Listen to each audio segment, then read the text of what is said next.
The best shit ever was better than fucking that meal about ass like I just did in the house.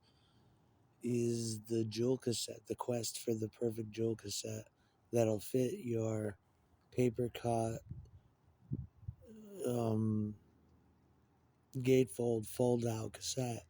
That was your cassette had silk screen lyrics. It had silk screen, not Xerox. That's that's classy. And yeah, because yeah, that's classy. That was yeah, and it was all about the getting the right cassette length. Getting you don't want to have your band's first demo to be on a Maxell UR90. You got three songs and then they got to fast forward through 45 minutes of dead air. It's a waste of money. It seems stupid. So you send away for the perfect 10-minute chromium bias magnetic tape. Back then, it was all about the KSR Styly was digital. What was high chromium tape, flimsy high chromium metallic tape. They called it ultra metallic. It was meant to flake off through but it never did. It could encapsulate certain frequencies that were good, like low end. It would drop the mid and just all high end, shit like that. When I think of the KSR demos, I think of PlayStation Black ROM. Coming right to your computer, you put it in, and no, it's back then. And back then, you'd have you like nobody noticed, but if you were to copy master tapes, there would be sync errors. There'd be like translation errors.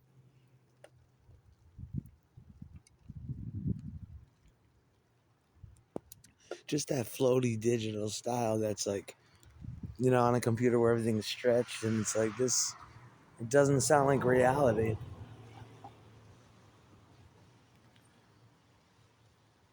Oh, just pounding that meal about us. That's what it's all about. It was about getting that the perfect, and then you can print. You can like print ink onto a cassette if you would go that far.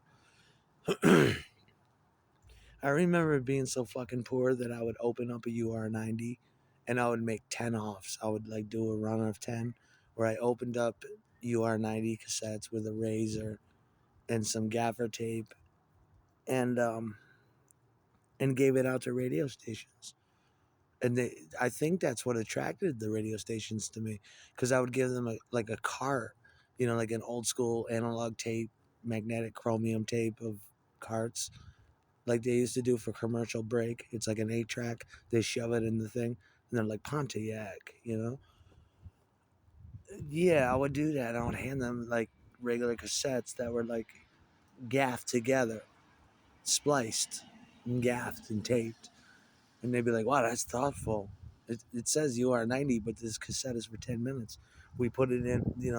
Side A is 2 songs, side B is another 2 songs, and they appreciate it. And like back then, you try to be classy about it, so I use my best John Hancock penmanship to just sign Meal About Titties. Each one is authentic, and then you get into bigger runs. You can find like a one-off place, and you can schedule them to do bigger runs. They'll do it for you to fit their budget, and you just run 20 one-offs, and that's 22, 4, 6, 8, 10,000 load shot for a silk screen Meal About Pussy, silk screen cover, poly bag, virgin vinyl, metal plate, DMM master, spray nuts, cherry.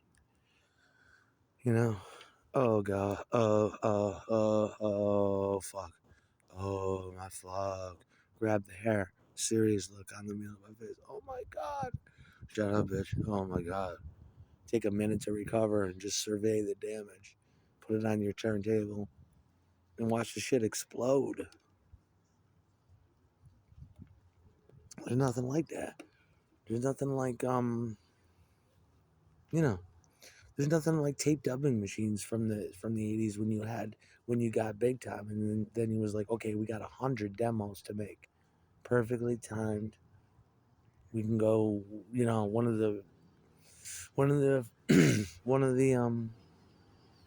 there's an Office Max that just popped up. It's the 90s. Welcome to the 90s. Now you can go in there and do basic office shit, basic industrial printing, Xerox, laser, uh, basic film print, screen print, if you wanted to. they had the they had the means to do it, and just oh god, the first 20 made. Meal About Puss put out the first 20 marbled vinyl, pink and black clear translucent vinyl, pink, black, and translucent vinyl. Yeah, dude, that sounds good for colored vinyl. Yeah, the colored vinyl, it sounds good. A piece of plastic, big hunk of burning love on this turntable. That Meal About ass just rotating. Do. Put it on the inner groove. That Meal About ass. Meal About ass at high speed. Like those transfer houses that transcribe music super slow. I love that shit. Like a music box, they'll go. Their transfer houses and mastering houses are like that. That Nimbus shit, where they'll do it at a super slow speed and they'll burn it to vinyl. And they'll be like, "This is the ultimate sonic experience." They make the needle jump. That purple meal about us spinning on the platter. Oh fuck! Oh my fuck! Oh my fuck!